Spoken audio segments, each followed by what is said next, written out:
Hey guys, George MGR Performance. Today I'm going to make a small video on the damaged cylinder head that I was working on yesterday.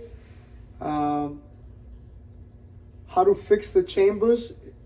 This is like if you do porting and you want to make the chambers even and everything. The best way is for a small block Ford, you take two 12 millimeter sockets, you place your gasket kind of like dowel pins, okay, get this here like this. There's many different ways to do it. I like to do it with just a pen because it leaves a thin line. You hold your gasket down, like so. You hold your gasket down. Okay. Take your pen, so you know where your edge is at.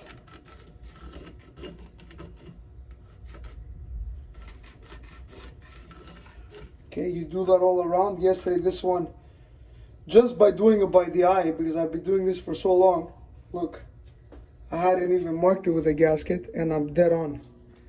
But this is years and years of doing this. So then you go here.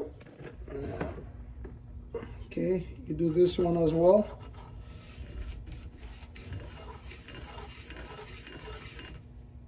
Mark it.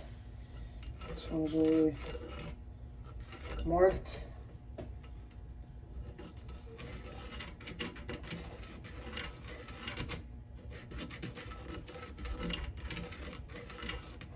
Okay, some guys like to put paint, dye, and then do this. I mean, if that is easier for you to see, you can just put a little Dicom or take a thick marker and mark the perimeter, and then you take a pen and you do it with a pen. So let's see what it looks like now that I'm going to take out the head gasket, right? Take out if you don't have dowel pins, 12 mil, bang. Put that on the side. And now you see this, I'm already perfect here that I did yesterday. So because this head was hit and it was welded, I cannot add material because you needed a little bit more maybe material here. So I'm just gonna blend on all the ports nicely. This one too was damaged, so we're gonna fix that. Everything up here, make everything nice and even. And as you can see, the valve job, it was already done, but not quite. So because the cylinder head was damaged, dropped the seat, they had to weld inside and put new seats.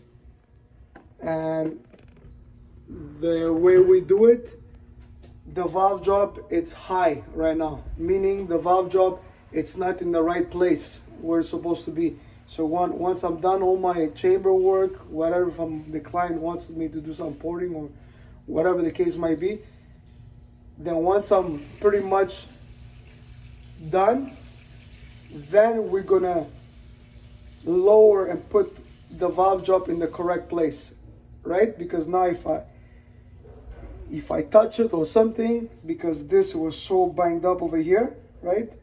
We're gonna put all the valves on the same height, so your piston to valve clearance, it's correct everywhere. The height of the valve, you know, because this is what happens when you use things, you know. When something is damaged, if it's not done correctly, and it's like a real racing engine, and you check your piston to valve clearance with, let's say, cylinder number 1, and then you're very tight, let's say you're at 80,000 or something like that, and somebody repaired the head on another cylinder, and the seat is sitting lower in the chamber, so the valve is closer to the piston, you're gonna end up dropping a valve, hitting a piston or something like that. So very important when things get repaired to be equal, same height. It makes everything so much easier. Even when you install your valve springs, you don't have to put 60 shims here, 20 shim there. That's when you know all your heights are all over the place. And not only that, the way I do my install heights for street engines that we have a lot of room, I just take one retainer, one set of locks, and that's fine for a street engine, okay? But for a racing engine, every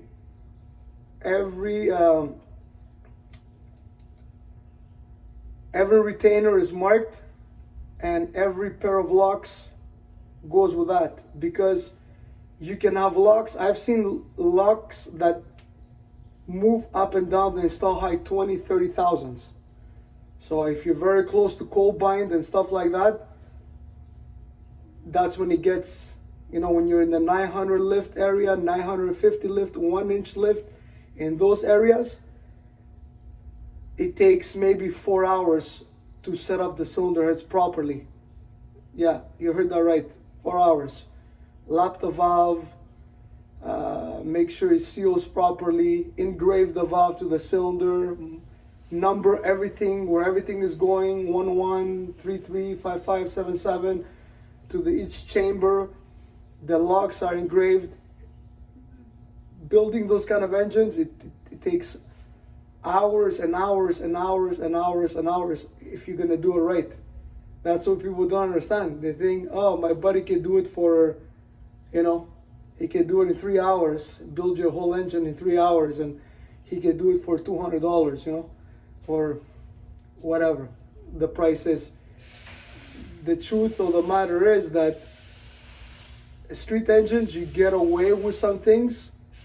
Like, let's say you have springs that are good for 660 lift, and the cam only has 540.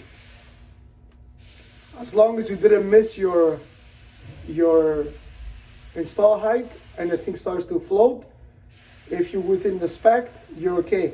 But if you're building an engine that's going to run nitrous, 8,500 RPMs, 9,000 RPMs, 8,200 RPMs, whatever the case is, 900 lift camshaft, very tight piston to valve clearances, piston is looser in the bore because it needs to be looser because of the heat expansion and all that. So you got more rock on that piston, which can play with your piston to valve clearances and all that. That's when things get really tricky, and then people go to the track and they wonder why they dropped the valve and all that, because you need to take the time to make everything as perfect as possible. And even at that, it can never be too perfect. Never. There's always things to improve on. There's always things, because if you're gonna make everything perfect, it'll take you a month to build an engine. Sounds crazy what I'm saying, but it's true what I'm saying. If you want to build, like, how many hours, years does Pro Stock and NASCAR and all these guys spend perfecting their combination? They have one guy just testing camshafts on the same. They have a dyno, and the guy just this profile all day, 2 days, trying to get the max out of it. Okay, this one didn't do it, in the bin. Put another camshaft with 1 degree more here, 2 degrees more there. These guys have unlimited budgets. The average guy doesn't have a budget like that to spend to perfect it. Some guys do. That's why they're upfront. Because it is a money game. The racing game is a money game. Unfortunately, you can have all the knowledge in the world. If you're not willing to spend, you're just gonna be left behind. That's the way it is. And it's back to the cylinder heads. So this is I believe a 4.1 100 bore gasket. Okay. So because the thickness of my line here, when I come close to it and this way, is going to be perfect for small bore or big bore or whatever the case might be, as long as you're not passing the head gasket, and then the head gasket is exposed in the combustion chamber. That's when you're going to hurt things. George, MGR Performance, I hope you learned something. I'm trying to get better at this, and yesterday you saw the repair that I did on the milling, because somebody had, I don't know if you can see the welding, it's all the way down here. You do not open the bottom of the port. Like, it was all the way down there. This one was all the way down here. So look how much, the guy tried to do. I don't know what he tried to do. Maybe what he did, maybe he had a set of BBK exhaust gaskets. They come to that shape on the exhaust, and the guy figured, wow, all this opening at the bottom, I need to open it. Well, the exhaust flows upwards in the port, not down. So he did absolutely nothing. He killed the exhaust port. So we fixed that, and at the same time, he had dropped a valve. I don't know what the case is. Obviously, the head was all banged up. So we'll fix it, and we're gonna end up using it on some kind of other build. I mean, I have pictures, everything, where it was done, and it's not gonna be hidden like it's something that was damaged and self-renew. You know what I mean? There's videos, I have pictures, everything. As long as the person that's gonna use this knows what it's about and he's okay with it, I mean, there's nothing wrong with it. We're gonna pressure check the cylinder head after it's done. If there's no leak, no nothing, it's good to go. I mean, you don't just throw things away if you can repair them. So sometimes if it's worth to repair, you repair it, but if it's not, the money doesn't make sense to repair something, obviously you go buy a brand new one, So, George, MGR Performance, I hope you enjoyed the video. Tomorrow I'm gonna make another one again. Now I gotta get to this. I'm gonna do all the chambers today. Then I have to take that LS apart. That the client went to some machine shop. They built his engine from what he explained to me. Put it in the car. Went to start the car. It started, and the engine just locked itself. So I want to see what happened over there. Now, I'm not saying the machine shop did something wrong, or I have no idea. I don't know who the machine shop is. I couldn't care less, to be honest. It's not my business. But, that's the client's, what he's saying. There's always three sides to the story. There's the client story, there's the machine shop story, there's the truth somewhere in between. It is an LS engine. It's hard to prime this engine. There's always, like, the way I do it, I take all the spark plugs out and I turn the motor before I use it to build pressure and build oil pressure everywhere. Like that, the engine doesn't start dry, right? And my pump is full with the braking and all that stuff. There's a procedure how I do these LS motors. You can also take the canister and compress oil in through a vein and lubricate everything that way. But I'd rather go through the oil pump by just turning the oil pump and then really prime the system. I've been doing that since the first LS that I built. And I do the same thing with 4.6 modular engines, especially when they have the hydraulic tensioners. Take out the spark plugs, prime the engine, it builds pressure, it locks the chains. Once I see my gauge or the pressure move up, put in the spark plugs, fire the engine up. A lot of knowledge given away. If you're following and you understand a little bit of mechanics, you're gonna learn a lot of things. And there is certain things that probably I'm never going to talk about, because it is the tricks of the trade, but things that are already out there. I'm not showing you anything that nobody ever spoke about, But I'll show you my way, the way I do things. And I mean, somebody can say that my way is not the right way, and I agree with them because everybody has their own way. I got my way, seems to work well. I have probably 300 plus engines out there, and very, very minimum issues. Minimal after so many years. You know, winning small tire racing stuff so many times with clients, with my personal car. I mean, obviously because life gets in the way and kids, this, that, I went from giving this much to racing to giving this much on my own car, okay? But I go with customers, I help them out. I don't ask them to pay me. I do it because I want to do it.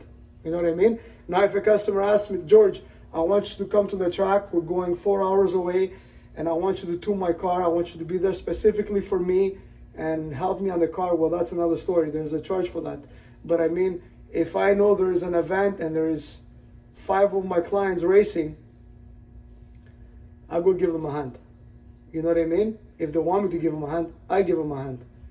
I mean, some of the guys, they do their own tune-ups on their cars. I don't mix myself with that.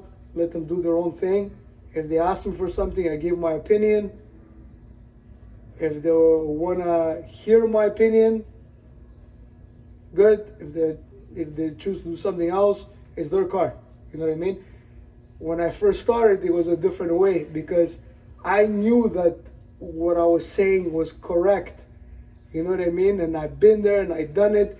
And when I tell somebody asks me for advice and then I give them my advice and I see them turn around and they're doing something else, I will get offended. You know, why did you ask me? And I take the time to answer you knowing that I've done this and then you go do something else. I don't do that anymore. I don't take anything personal anymore. You know, I'm 45 years old. I've been racing since 14, 15 years old. And you just take it with a grain of salt. You know what I mean? Like I said, when there's an event, I go with our clients. We have a barbecue, have a good time. Something happens, give them a hand, line them up in the groove, you know, maybe drive their golf cart, push them to the line, go pick them up. You know, to me, that's like, you know, I love it. I've been doing this since ever. So, but at the same time, if a client tells me, George, we're going to New Jersey, I'm going to go racing, or I'm going to Toronto Motorsports Park, I want to go racing, and that means I got to take a weekend away from my family, you know, I got to get paid for that. You know what I mean? Because I got to give something to the wife to keep the kids busy if I'm not around, you know. I think I'm a very fair person, and the ones that know me well, they know I give 110% and I always help everybody. So George, MGR Performance, the video kind of went all over the place. Sorry about that. It is what it is. George, MGR Performance, subscribe, hit a like. Thank you very much. We're almost 720 subscribers. I believe before the end of the year, we're going to make it happen. 1,000 subscribers, and then we're going to climb from there. There's a lot of knowledge between these 2 ears. And from what I'm seeing, my children, even though I have 3 boys, they like the cars, whatever, but if they want to be lawyers, if they want to be doctors, if they want to have their own thing, I'm not going to push them to do what I like to do. You know what I mean? If one of my kids decides that wants to take my path, there's going to be 3 Rottler machines over here. There's going to be everything. It's just I'm not making the step to go invest $500,000, $600,000 in equipment. I'm 45. Yeah, I have, you know, another maybe 15 years to do this, 20, I don't know if I'm still healthy. But already I have dynos, I have this milling, we're getting another float bench soon, hot tank, all this bunch of stuff. We have a regular mechanic sections. We service regular cars, 3 lifts in the front, 1 lift in the back. We have a pretty big shop, you know, like over 4,000 square feet. And we're 2 guys, it's me and my partner Mario. I do all the engine stuff, all the dyno stuff, cylinder head porting. My partner does the regular mechanics. We both do installs, we both do servicing in the high performance cars, summertime. But if I knew one of my children would take over, it will be a different ball game.